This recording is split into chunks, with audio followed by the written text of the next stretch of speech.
ఇప్పుడు IPL bettings, cricket మ్యాచ్‌ల bettings, ఇంకో బెట్టింగ్‌లు జరిగితే వాళ్ళ నుంచి ఫ్రేమ్ చేయడానికి, పట్టుకోవడానికి ట్రై చేస్తాము. ఫ్రేమ్ చేస్తాము. చార్జ్ షీట్ అంతా వేస్తాం. వాళ్ళని జైలుకి పంపిస్తారు. ఈ పొలిటికల్ బెట్టింగ్స్ మీద మరి ఎలాంటి ఇది ఉండదా సార్? అంటే any betting is a betting. అంతే కదండి. ఇప్పుడు దాని మీద చేయాలి కదా. అంటే ఇవన్నీ ఏంటంటే ఎక్కడ డాక్యుమెంట్ రాసుకోరు వీళ్ళంతా. కూడా డాక్యుమెంటేషన్ ఏమి ఉండదు కదండి ఐపీఎల్ బెట్టింగ్స్ వాటిలోని. ఐపీఎల్ బెట్టింగ్స్ ఇవన్నీ ఏమవుతాయంటే ఫోన్ ద్వారా తీసుకుంటుంటాం. అదే మేము ఈ బాల్లో వీడు అవుట్ అవుతాడు, ఈ బాల్ 4 కొడతాడు, లేదంటే ఈ డాట్ బాల్ అవుతుంది, ఇలా రకరకాలుగా వాళ్ళు ఫోన్లతో ఉంటారు. అవన్నీ కూడా రికార్డెడ్ ఉంటాయి. ఓకే. ఇవేంటంటే 2 వ్యక్తులు కూర్చొని అనుకుంటారు.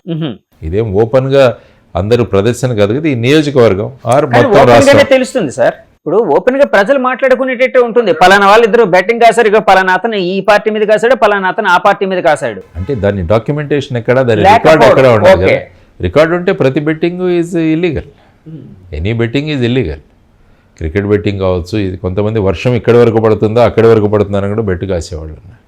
అంటే బెట్టింగ్కు ఏది కూడా అనర్హం కాదు. దేని మీదైనా బెట్టింగ్ కావచ్చు అన్నది మనం అంతా చూసినాం. శ్రీ గారు చెప్పినట్టు కుక్క పిల్ల సబ్బు పిల్ల కాదేది కవితకు అనర్హం అంటారు. కాబట్టి బెట్టింగ్ కాదేది అనర్హం అని మనం చెప్పుకోవచ్చు.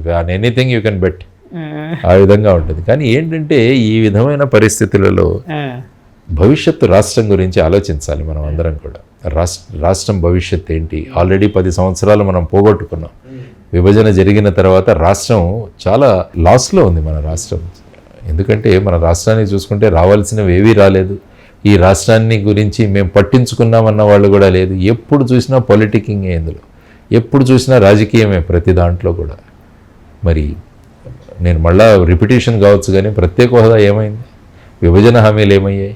హైదరాబాద్ ఇంకా జూన్ వరకు మన క్యాపిటలే.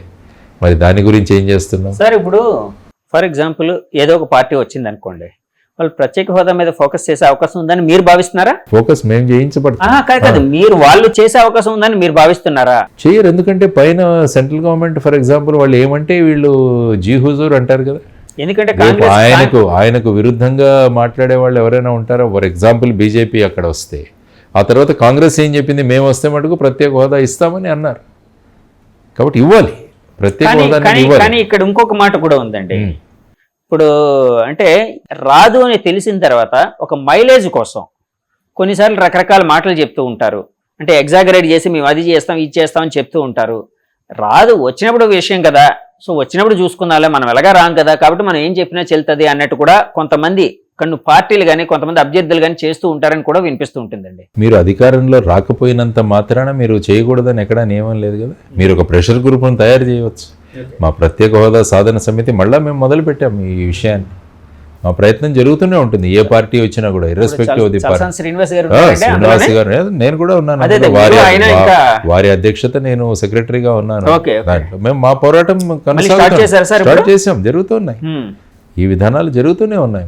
రాష్ట్రానికి ప్రత్యేక హోదా ఎందుకు తీసుకురారని వీళ్ళందరినీ అడుగుదాం. అందుకనే అంటున్నాను, అసెంబ్లీలో ఒక ఇండిపెండెంట్ వాయిస్ అవసరం. మనకి 2 పార్టీలను సమన్వయం చేసి అందరం కలిసి వెళదాం పదండి ప్రధానమంత్రి దగ్గరికి అని మాట్లాడేవాళ్ళు కావాలి ఇక్కడ. లేకుంటే ఏమంటారు, మన రాష్ట్రంలో ప్రధానమైన సమస్య ఏమైందంటే క్రెడిట్ ఎవరికి వస్తుంది అన్నది ప్రధానమైన సమస్య. ఇప్పుడు ప్రత్యేక హోదా వీళ్ళు తెచ్చేస్తే రేపు వీళ్ళ పొలిటికల్ మైలేజ్ పెరుగుతుంది కాబట్టి దాన్ని మనం ఆపేయాలి.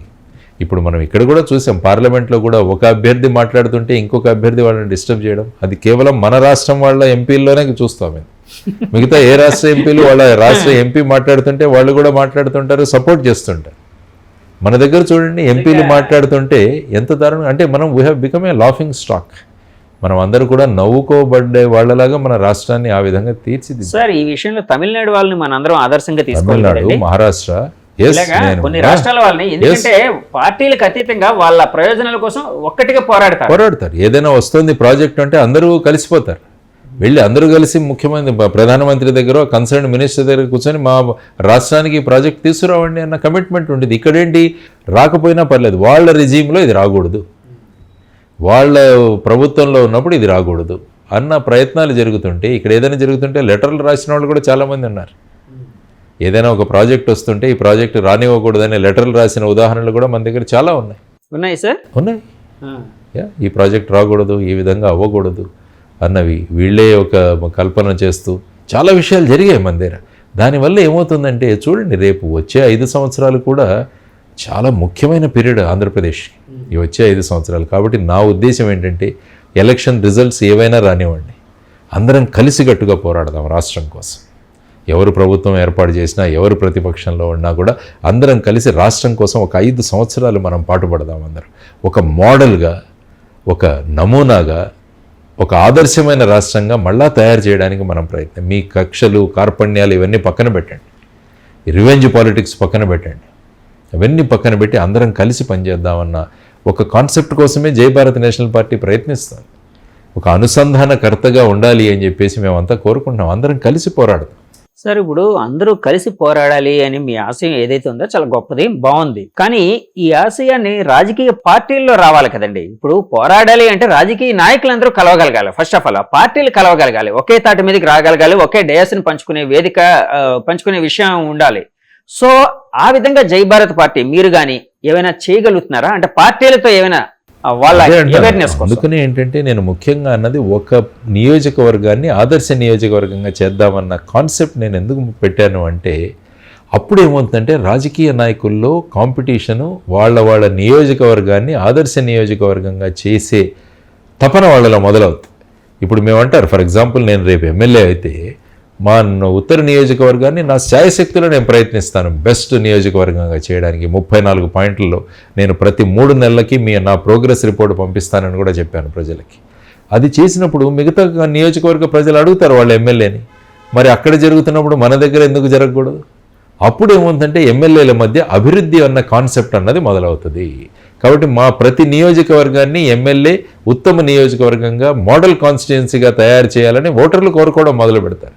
అప్పుడు ఏమవుతుంది, ఒక 175 ఆదర్శ నియోజకవర్గాలు ఏర్పడితే ఒక ఆదర్శ రాష్ట్రం ఏర్పడుతుంది. కాబట్టి ఎక్కడో ఒక చోట దాన్ని అంకురార్పణ జరగాలి అన్నది నేను అంటాను. సో ఆ ఇనిషియేషన్ చేయాలన్నది. అప్పుడు ఏమవుతుందంటే వీళ్ళలో సఖ్యత వస్తుంది. అరే మనం కూడా డెవలప్ చేద్దాం, మనం కూడా డెవలప్ చేద్దాం. రేపు అసెంబ్లీలో జరిగే చర్చల్లో కూడా ఎమ్మెల్యేలు ఏమంటారు, మాకు ఫండ్స్ ఇవ్వండి, మాకు ఫండ్స్ ఇవ్వండి, ఈ విధంగా చేయండి, సెంటర్ నుంచి ఫండ్స్ తీసుకొద్దాం. ఈ విధమైన కన్స్ట్రక్టివ్ డిస్కషన్ అవుతుంది. కానీ ఇప్పటిలాగా వీళ్ళని తిట్టుకోవడం, వాళ్ళు డిస్ట్రక్టివ్, అంతా డిస్ట్రక్టివ్, ఒకరినొకరు అనరాని మాటలు తిట్టుకోవడం, అన్పార్లమెంటరీ లాంగ్వేజ్ యూజ్ చేయడం, వాటి వల్ల సమాజం మీద, యువతరం మీద ఏ ప్రభావం. ఇప్పుడు చూడండి, ఎవరైనా యువతరం మాట్లాడుకుంటున్నప్పుడు కూడా వాళ్ళ మాటలు వింటుంటే ఏమవుతుందంటే అసెంబ్లీలోనే అలా మాట్లాడుకుంటున్నారు కదా అన్నది వాళ్ళు చెప్పే ఉదాహరణలు మాకు. కాబట్టి మనం ఒక జనరేషన్ పోగొట్టుకుంటాం. వల్గర్ లాంగ్వేజ్ మాట్లాడుకోవడం తయారైపోయింది. ఎవరి కన్సర్న్ మాట్లాడడం పెద్ద హోదాగా అయిపోయింది. సో ఆ విధమైన పరిస్థితులను మార్చాలి మనం. ఎందుకంటే రాష్ట్ర హితం మనకు చాలా ముఖ్యం. ఎంతోమంది పిల్లలు చదువుకుంటున్నారు, ఎంతోమంది డిగ్రీలు, MBAలు చేసి బయటకు వస్తున్నారు. వాళ్ళందరికీ ఉపాధి కల్పించలేకపోతున్నాం మనం. దాన్ని కల్పించకపోగా మనం ఒకరి మధ్య ఈ విధంగా డివైడేషన్లు పెట్టుకొని రాష్ట్రానికి పెట్టుబడులు రాకుండా చేసుకుంటూ మనం రాష్ట్రాన్ని ఎక్కడికి తీసుకెళ్తున్నాం ఆలోచించాలి. దానికోసమే అందరినీ అనుసంధానం చేయాలి. జై భారత్ నేషనల్ పార్టీ భూమిక ఇదే ఉంటుంది. రేపు ఎన్నికల కౌంటింగ్ అయిన తర్వాత కూడా జై భారత్ నేషనల్ పార్టీ రాష్ట్రం కోసం ఏ విధంగా రాష్ట్రాన్ని అభివృద్ధి చేయాలన్నది అందరిలో సమన్వయం తీసుకోవడానికి ప్రయత్నిస్తుంది మా పార్టీ. సమన్వయం ఏ విధంగా ఉంటుందండి అంటే, ఫర్ ఎగ్జాంపుల్ మీరు ఒక సమస్య మీద పోరాడదామా, లేకపోతే జనంలో అవేర్నెస్, లేకపోతే రాజకీయ నాయకులు అవేర్నెస్ ప్రకటిద్దామని అనుకున్నారు అనుకోండి, అక్కడ ఎమ్మెల్యే, ప్రతిపక్ష ఎమ్మెల్యే అంటే ప్రతిపక్ష క్యాండిడేట్ వాళ్ళందరి దగ్గరికి వెళ్ళి చెప్తారండి. అందరు వెళ్ళి చేద్దామంట. ఇది మనం క్రెడిట్ కాదు, అందరూ ఆహ్వానిస్తాం కదా, అదే కాన్సెప్ట్. కానీ క్రెడిట్ అంతా మీకు వస్తుందని అనుకుంటే వాళ్ళు, నాకు క్రెడిటే వద్దు, మీరే తీసుకోండి క్రెడిట్. అన్నారు కదా క్రెడిట్ వద్దు. క్రెడిట్ మన నియోజకవర్గానికి రానివ్వండి, క్రెడిట్ మన ప్రజలకు వెళ్ళనివ్వండి, ప్రజలు అభివృద్ధి చెందని. ఈ క్రెడిట్ అనే రాష్ట్రాన్ని ఈ విధంగా డెబిట్లో పెట్టాం, డెబిట్ పెట్టేసాం, రాష్ట్రంలో డెట్లో చేసేసాం, మనం రాష్ట్రం అప్పుల పాలు చేసేసాం. కాబట్టి వీటన్నిటి గురించి ఆలోచిద్దాం, కన్స్ట్రక్టివ్ డిస్కషన్లు తీసుకొద్దాం, పబ్లిక్గా చర్చిద్దాం అన్ని విషయాలు. సో ఈ విధంగా మార్పు రాజకీయాలు తీసుకురావడానికి మేము ప్రయత్నిస్తాం ఖచ్చితంగా.